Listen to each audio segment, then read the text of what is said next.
Assalamualaikum warahmatullahi wabarakatuh. Perkenalkan, nama saya Mastawi Harahap, MPM 3140134. Di sini saya akan membuat video tentang pengembangan belajaran bahasa Indonesia Ibu Monica Teresia MPD, yaitu hakikat, jenis pemilihan dan pemanfaatan sumber bahan ajar.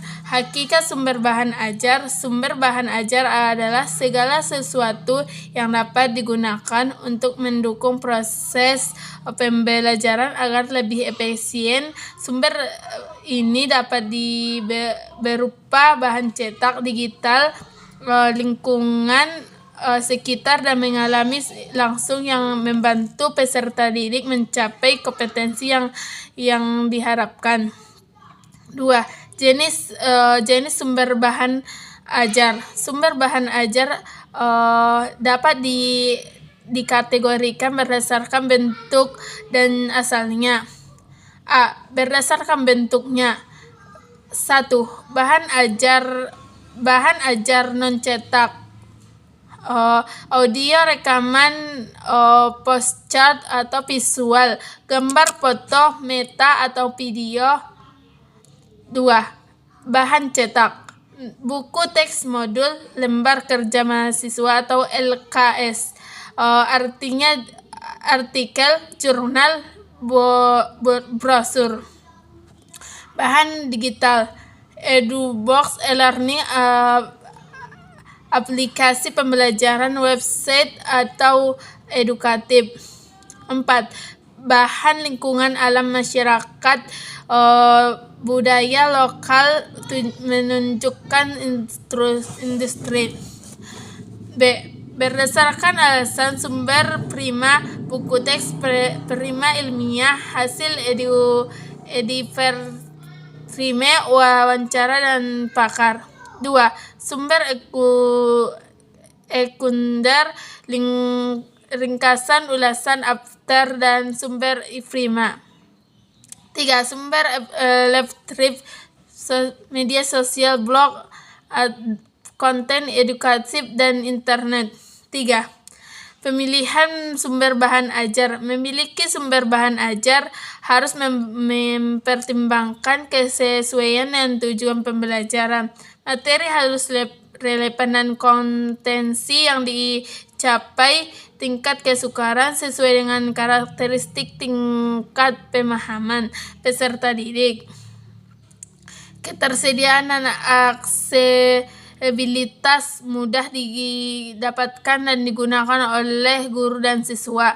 Kredibilitas sumber informasi harus valid, berdasarkan sumber percaya, keanekaragaman sumber.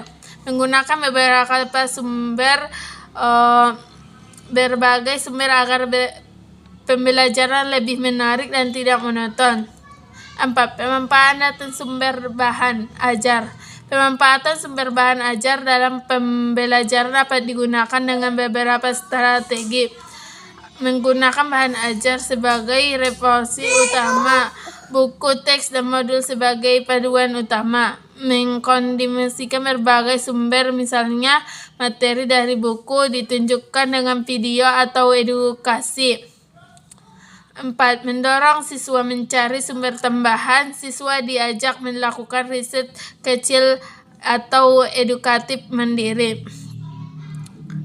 Dengan memilih dan memanfaatkan sumber bahan ajar secara tepat, proses pembelajaran akan lebih interaktif, edukatif, dan meningkatkan pemahaman siswa secara maksimal.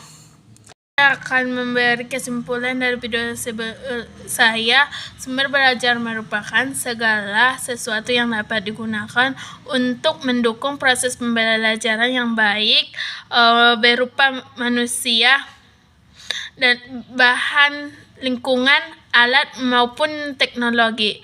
Penilaian sumber belajar harus disesuaikan dengan tujuan pembelajaran, karakteristik peserta didik, dan kondisi lingkungan agar efektif, terhadap berbagai jenis sumber belajar seperti buku, media digital, lingkungan sekitar, dan tenaga ahli. Pemanfaatan sumber bahan ajar yang optimal dapat meningkatkan pemahaman, keterlibatan, dan hasil belajar peserta didik. Oleh karena itu, guru dan peserta didik harus perlu kreatif dan inovatif dalam memiliki dan menggunakan sumber bahan ajar proses pembelajaran yang lebih bermanfaat. Sekian dari video saya akhiri. Assalamualaikum warahmatullahi wabarakatuh.